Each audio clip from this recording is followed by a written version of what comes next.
David Miller loosened his tie as he walked through the parking garage beneath the downtown hotel.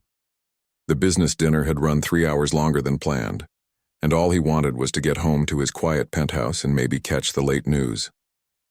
His footsteps echoed against the concrete walls as he made his way toward his silver Bentley, the sound bouncing off the low ceiling.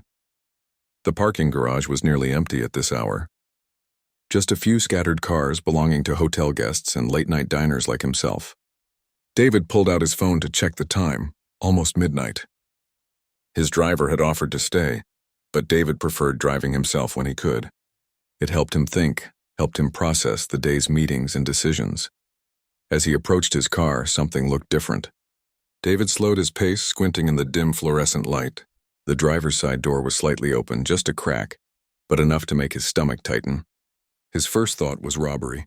Downtown had been getting worse lately, and expensive cars were always targets.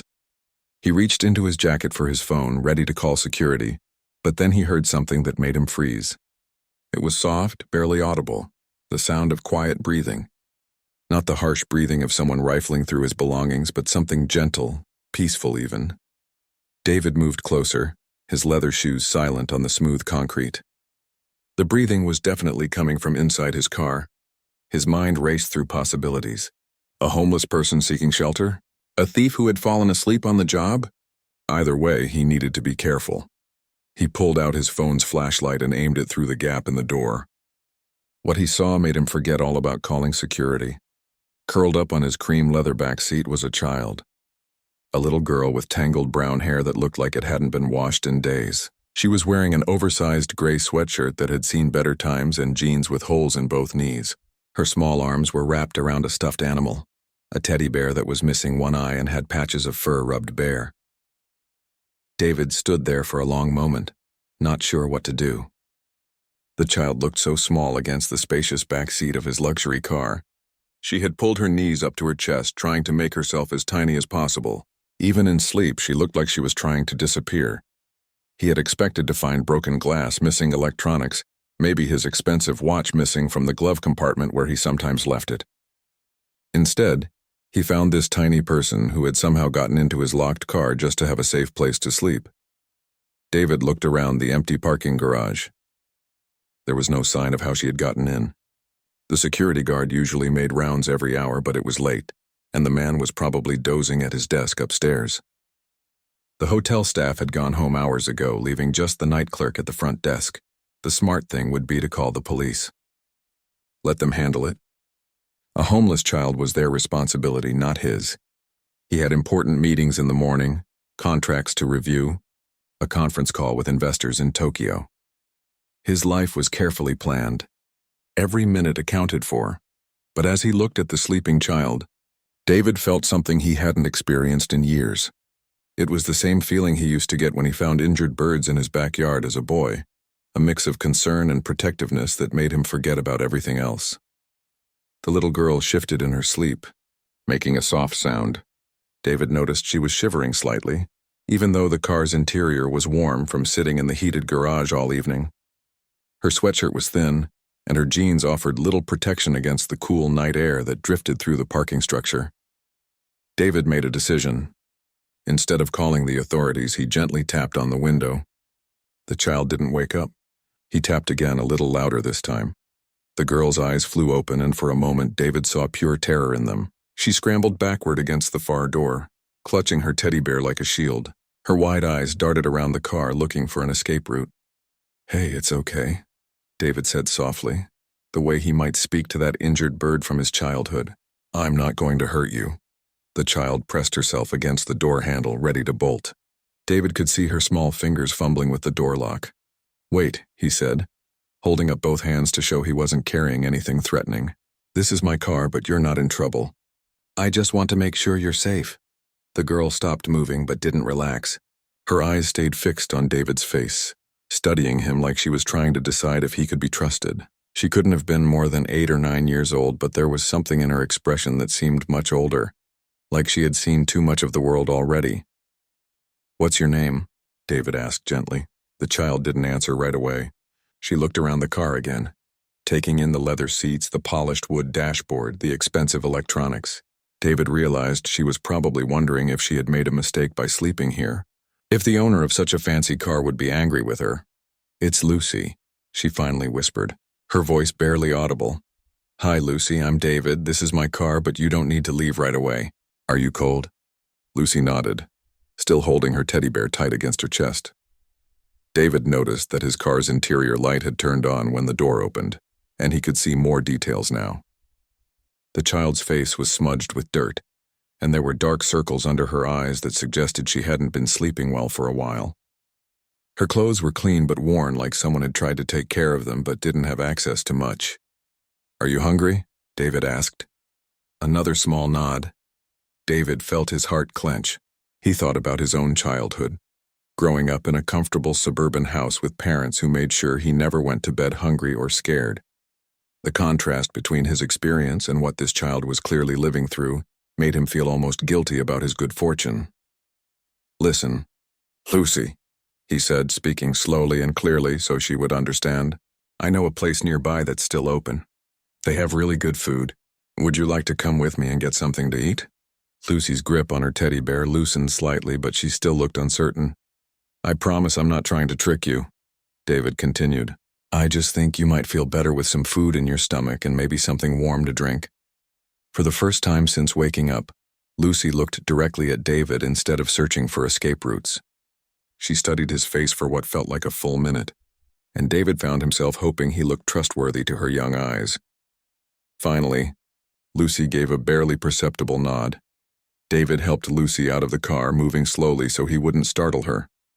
She clutched her one-eyed teddy bear with one hand and held onto the car door with the other, like she was still ready to run if needed. The parking garage felt even emptier now, with just the hum of fluorescent lights and the distant sound of traffic from the street above. "There's a diner just 2 blocks from here," David said gently. "They stay open all night. Have you ever been to Murphy's?" Lucy shook her head. She had pulled her oversized sweatshirt down over her hands, making sweater paws that she used to wipe her nose. David noticed she kept looking over her shoulder, checking the exits and entrances to the garage. "It's a nice place," David continued, trying to keep his voice calm and reassuring. "The owner, Mrs. Chen, makes the best pancakes in the city. Do you like pancakes?" This time Lucy nodded, and David caught a glimpse of what might have been a tiny smile before she looked down at her feet. They walked through the quiet streets together, David matching his pace to Lucy's smaller steps. The city looked different at this hour, softer somehow, with most of the harsh daytime noise replaced by the gentle hum of streetlights and the occasional passing car. David found himself seeing his familiar downtown through new eyes, wondering where a child like Lucy had been sleeping before she found his car. Murphy's Diner was exactly what it looked like from the outside. An old-fashioned place with red vinyl booths and a long counter where a few late-night customers sat nursing cups of coffee. The bell above the door chimed when they entered, and Mrs. Chen looked up from behind the counter with a welcoming smile. "David, working late again?" she called out, then noticed Lucy beside him. Her expression softened immediately. "And who's this little one?" "This is Lucy," David said.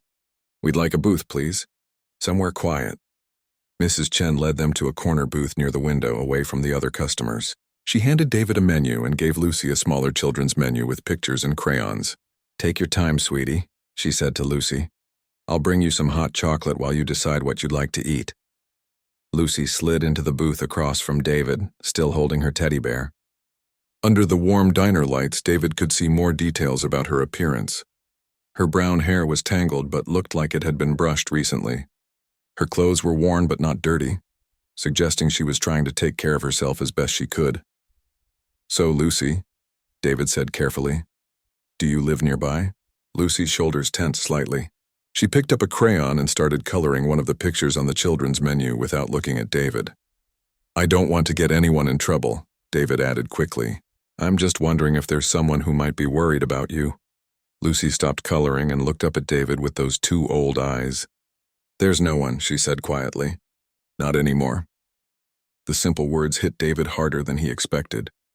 He had dealt with difficult business situations, hostile takeovers, and corporate crises, but something about this child's matter-of-fact sadness made his chest feel tight. Mrs. Chen returned with a steaming mug of hot chocolate topped with whipped cream and tiny marshmallows. Lucy's eyes widened when she saw it, and she whispered, "Thank you," so softly that Mrs. Chen had to lean closer to hear her. "What would you like to eat, honey?" Mrs. Chen asked. Lucy looked at the menu, then at David, uncertainty flickering across her face. "It's okay," David said. "You can have whatever you want. Pancakes?" Lucy asked, like she wasn't sure she was allowed to ask for them. "Pancakes it is. How about a stack of 3 with strawberries and whipped cream?" Lucy nodded eagerly, the first real enthusiasm David had seen from her. While they waited for the food, David tried to make gentle conversation. Lucy remained guarded but gradually began to relax. She told him that her teddy bear's name was Buttons, and that she had been taking care of him for a very long time. She mentioned that she knew how to read pretty well and that she liked stories about animals. When the pancakes arrived, Lucy ate with the focused intensity of someone who wasn't sure when her next meal might come. David ordered coffee for himself but found he couldn't focus on drinking it. He kept watching Lucy, trying to figure out how to help her without scaring her away. That's when he saw it. As Lucy reached for her hot chocolate, her sweatshirt rode up slightly, and David caught a glimpse of something gold around her neck. At first he thought it might be a simple chain, the kind children sometimes wore. But when Lucy leaned forward to cut her pancakes, the necklace shifted, and David saw it clearly. His coffee mug froze halfway to his lips.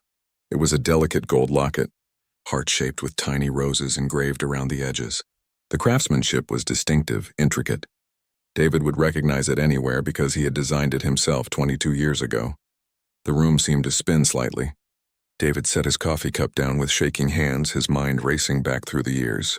He had commissioned that locket from a small jewelry shop in the Arts District, working with the craftsman for weeks to get every detail perfect. It was meant to be a sweet 16 gift, something special and unique. He had only ordered 2 of them. One had been for his daughter Jennifer, presented to her on her 16th birthday during happier times, before the bitter divorce and custody battle that followed. Before his ex-wife disappeared with Jennifer in the middle of the night, leaving only an angry note saying they would never see him again. The second locket had never been given to anyone. David still had it locked away in his home safe along with other reminders of the family he had lost. "Lucy," David said, his voice coming out rougher than he intended. Lucy looked up from her pancakes, a bit of whipped cream on her chin. "That necklace you're wearing," David continued, trying to keep his voice steady. "It's very pretty. Where did you get it?" Lucy's hand immediately went to her throat, covering the locket protectively. "It was my mom's," she said quickly. "She gave it to me." David's heart was pounding so hard he was sure Lucy could hear it. "Your mom? What was her name?" Lucy hesitated, studying David's face with those careful eyes. "Why do you want to know?" That necklace looks familiar to me." "Very familiar." Lucy's grip on the locket tightened. "My mom said it was special. She said her dad gave it to her when she was 16, but then they got separated and couldn't find each other anymore." The words hit David like a physical blow. His vision blurred for a moment and he had to grip the edge of the table to steady himself. "Lucy," he whispered. "What was your mother's name?" Lucy watched David's face for a long moment, as if she was trying to decide whether she could trust him with something important. Finally she said, "Jennifer. Her name was Jennifer." David stared at Lucy across the diner table, his mind struggling to process what she had just said. Jennifer, his Jennifer, the daughter who had disappeared from his life 22 years ago, was Lucy's mother. That meant this small, homeless child sitting across from him, carefully cutting her pancakes into perfect squares, was his granddaughter. His granddaughter. The word felt foreign in his mind, like trying on clothes that didn't quite fit. "Jennifer," David repeated quietly, his voice barely above a whisper. "Did your mom ever talk about her father?" Lucy nodded slowly, still protective of the locket around her neck. "Sometimes. She said he was a businessman who worked too much and lived in a big house. She said he probably forgot all about her." Each word felt like a punch to David's stomach. Forgot about her? He had spent 22 years wondering where Jennifer was, if she was safe, if she was happy. He had hired private investigators, checked social media obsessively, and kept the same phone number for decades just in case she ever tried to call. "Lucy," David said carefully, "where is your mom now?" The little girl's face changed and suddenly she looked even younger than her 8 or 9 years. She put down her fork and pulled Buttons the teddy bear closer to her chest. She got sick, Lucy said quietly. The doctors tried to help her, but she couldn't get better. She went to heaven 6 months ago. David closed his eyes, feeling like the air had been knocked out of his lungs. Jennifer was gone. After all these years of hoping to find her, to apologize, to make things right, she was gone. And he had never gotten the chance to meet his granddaughter until tonight, when she was sleeping in his car because she had nowhere else to go. "I'm so sorry, Lucy," David said, and he meant it with every part of his heart. "That must have been very scary for you." Lucy nodded, tears gathering in her eyes. "Mom tried to take care of me, but she was tired all the time. And sometimes she forgot things, like eating dinner or paying for our apartment. That's when we had to move around a lot." David's hands clenched into fists under the table. His daughter had been struggling and he hadn't known. His granddaughter had been living without stability, moving from place to place, and he had been completely unaware of their existence. "What happened after your mom got sick?" David asked gently. "A nice lady from the city came to see me. She said I had to go live with a family for a while, but they already had too many kids and couldn't keep me forever. Then I stayed with another family, but they moved to a different state and couldn't take me with them." Lucy's voice got smaller with each sentence. "I've been trying to take care of myself since then. Mom taught me how to find safe places to sleep and which stores give away food at the end of the day." David felt sick thinking about this child, his granddaughter, fending for herself on the streets, while he had been living in his penthouse, attending business dinners and worrying about stock prices. Lucy had been learning survival skills that no child should ever need to know. "Lucy," David said, leaning forward slightly, "did your mom ever mention why she and her father stopped talking to each other?" Lucy thought for a moment, absently stroking Button's worn fur. "She said her mom and dad got really mad at each other when she was little.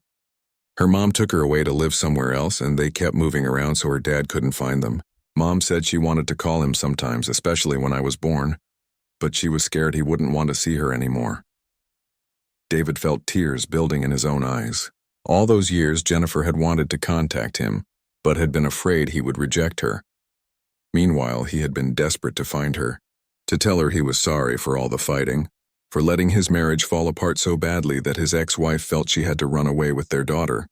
"Lucy, I need to tell you something important," David said, his voice shaking slightly. "I think your mom's father. I think I knew him."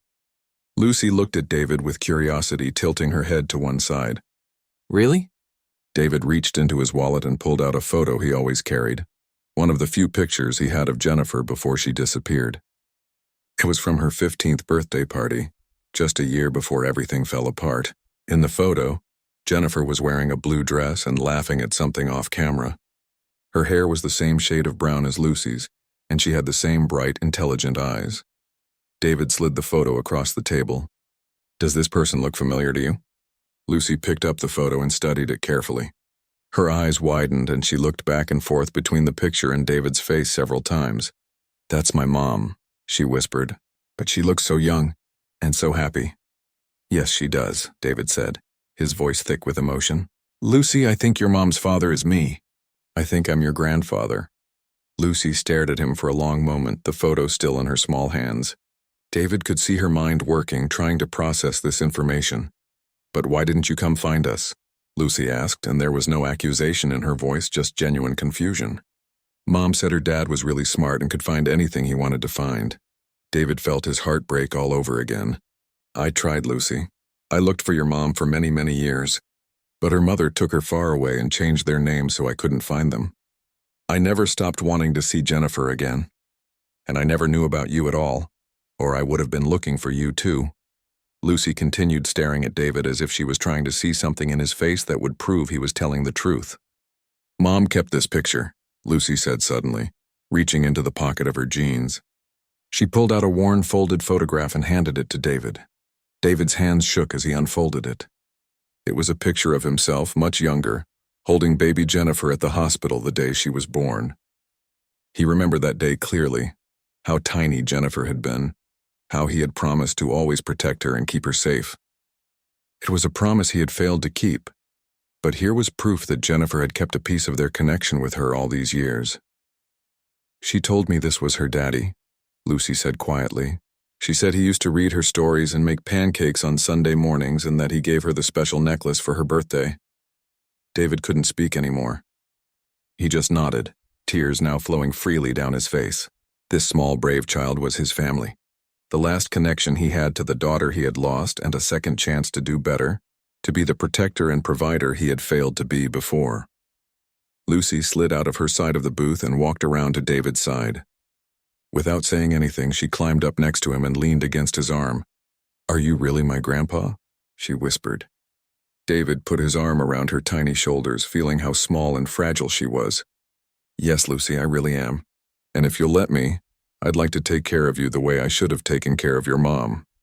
David sat in the diner booth with Lucy curled up beside him, her small head resting against his arm.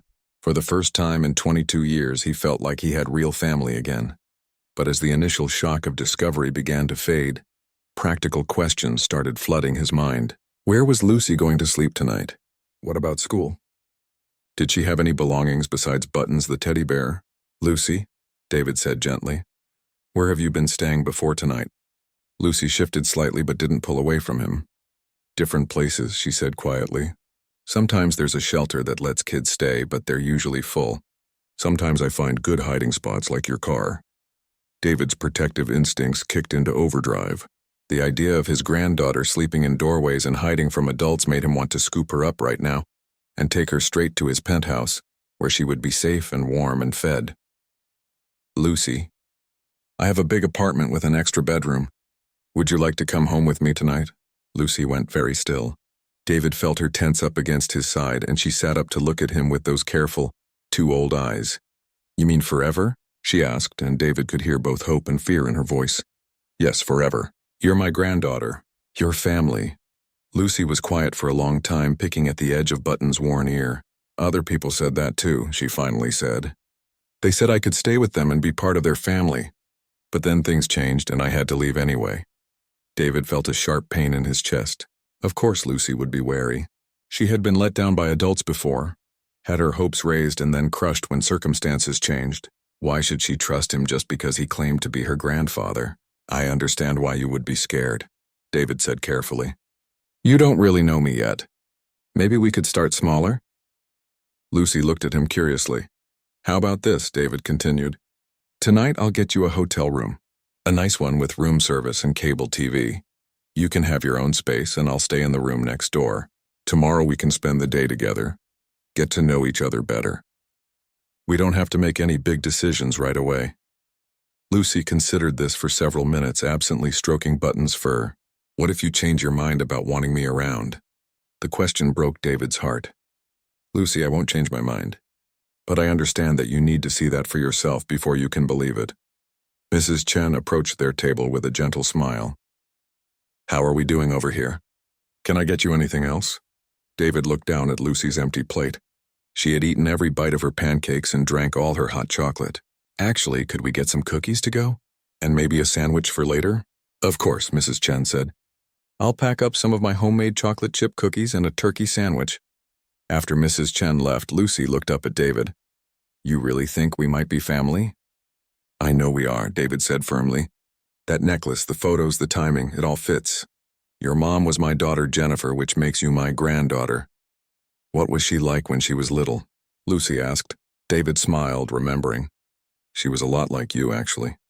Very smart, very careful about who she trusted. She loved to read, and she had this way of tilting her head when she was thinking about something. Just like you do." Lucy unconsciously tilted her head, and David chuckled softly. "She also loved animals," David continued. "We used to go to the zoo every month, and she would bring a notebook to write down facts about all the different animals we saw."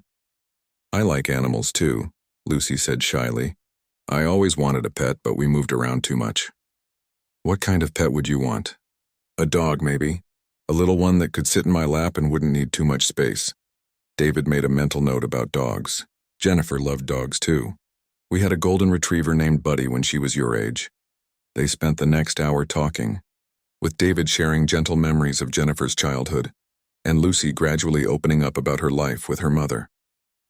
David learned that Jennifer had worked hard to take care of Lucy, but had struggled with depression and anxiety that sometimes made it difficult for her to keep jobs or maintain housing. "Mom used to tell me stories about when she was little," Lucy said.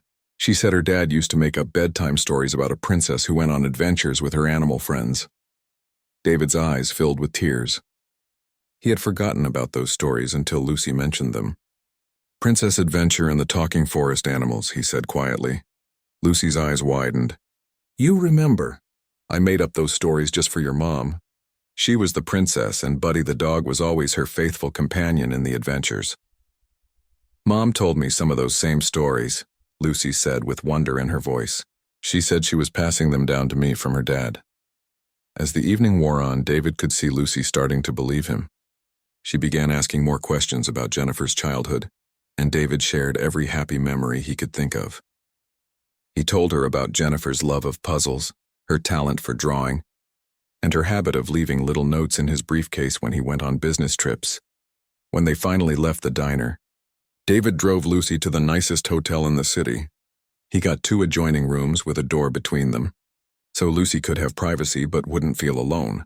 The hotel clerk was professional, but clearly curious about why a well-dressed businessman was checking in after midnight with a small girl who looked like she had been living on the streets. David simply said that Lucy was his granddaughter and they needed rooms for the night. In Lucy's room, David showed her how to use the room service menu and the television remote. The room had a big, comfortable bed with fluffy pillows and a bathroom with soft towels and tiny bottles of shampoo and soap. "You can lock the door between our rooms if you want to," David told her.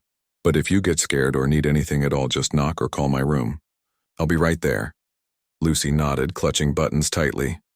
"Lucy," David said as he headed toward the connecting door, "I know this is all very new and probably scary, but I want you to know that I'm not going anywhere. Tomorrow we'll spend time together, and you can ask me any questions you want. We'll take this as slow as you need to."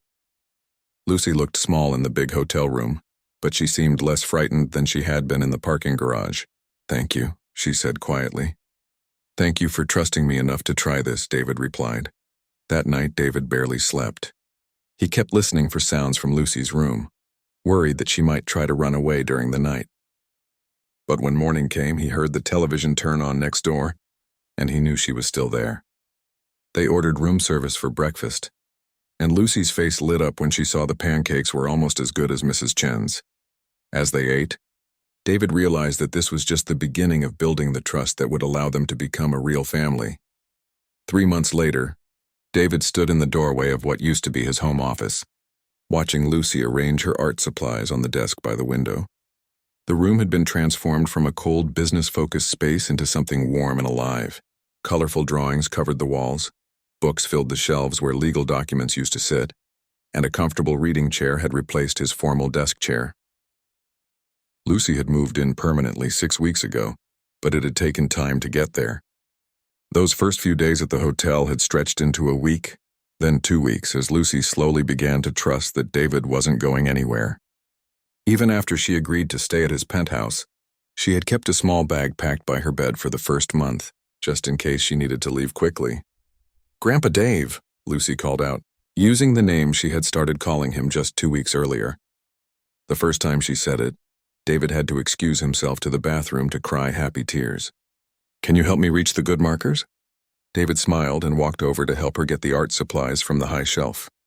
Lucy had discovered a love for drawing and painting, something she said her mother had encouraged, but they had never been able to afford proper supplies for.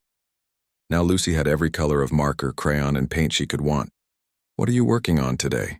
David asked, settling into the comfortable chair beside her desk. "It's a surprise," Lucy said, carefully arranging her markers by color. "But I need the purple and the gold ones." David handed her the markers and watched as she bent over her paper with the intense concentration she brought to everything she cared about. In the 3 months since that night in the parking garage, Lucy had grown more confident and playful, but she still approached new things with careful thought.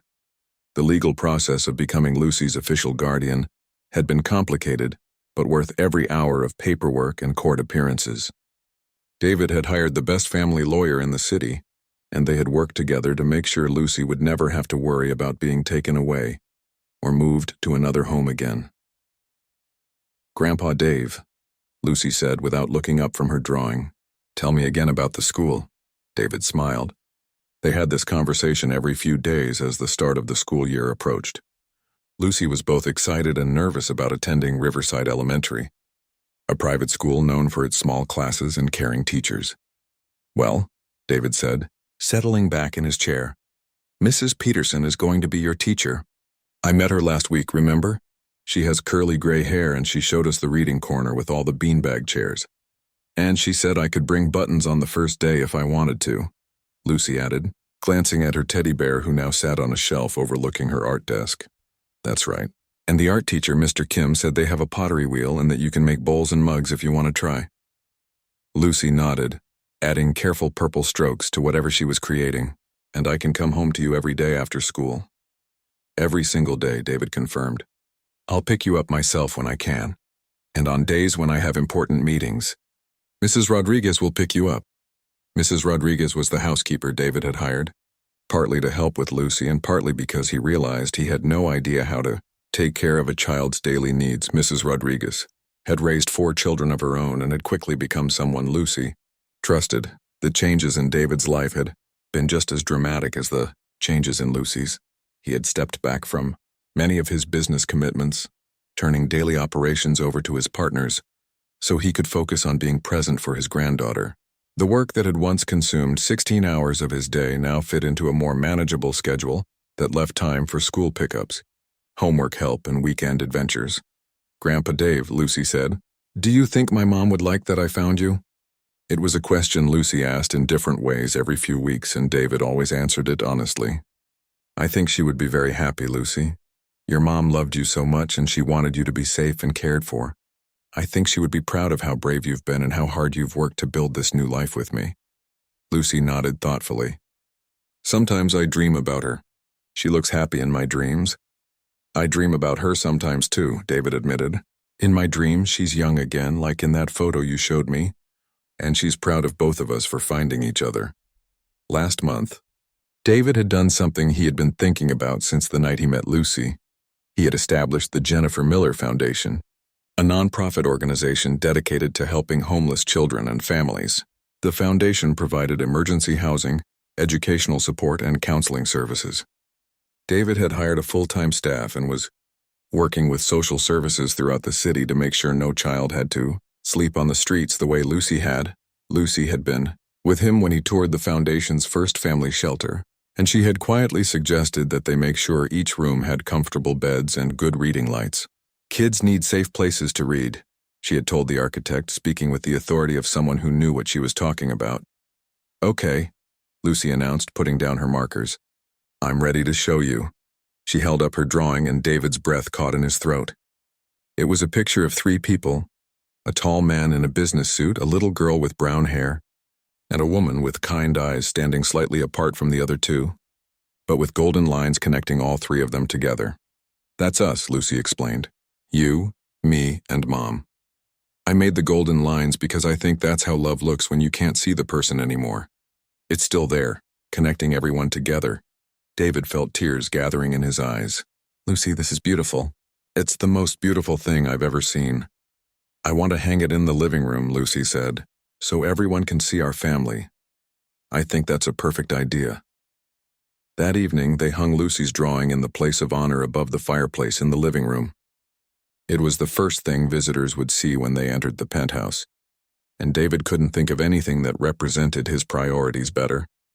As they stood back to admire the artwork, Lucy slipped her hand into David's. Her small fingers were still stained with purple and gold marker, and her hair was slightly messy from leaning over her desk for so long. "Grandpa Dave," she said quietly, "I'm glad I fell asleep in your car that night." David squeezed her hand gently. "I'm glad too, Lucy. It was the best thing that ever happened to me. Even though I probably got your leather seats dirty?" David laughed, remembering his initial worry about his expensive car. "Especially because you got my leather seats dirty. That's how I knew someone really needed help." Lucy giggled, and the sound filled the large penthouse with warmth and life in a way that all of David's expensive furniture and artwork never had. Later that night, after Lucy had gone to bed, David sat in his chair reading reports for the foundation. Through the open door, he could hear Lucy's soft breathing and see the gentle glow of her nightlight. For the first time in 22 years, David felt like he was exactly where he was supposed to be, doing exactly what he was meant to do. He was home,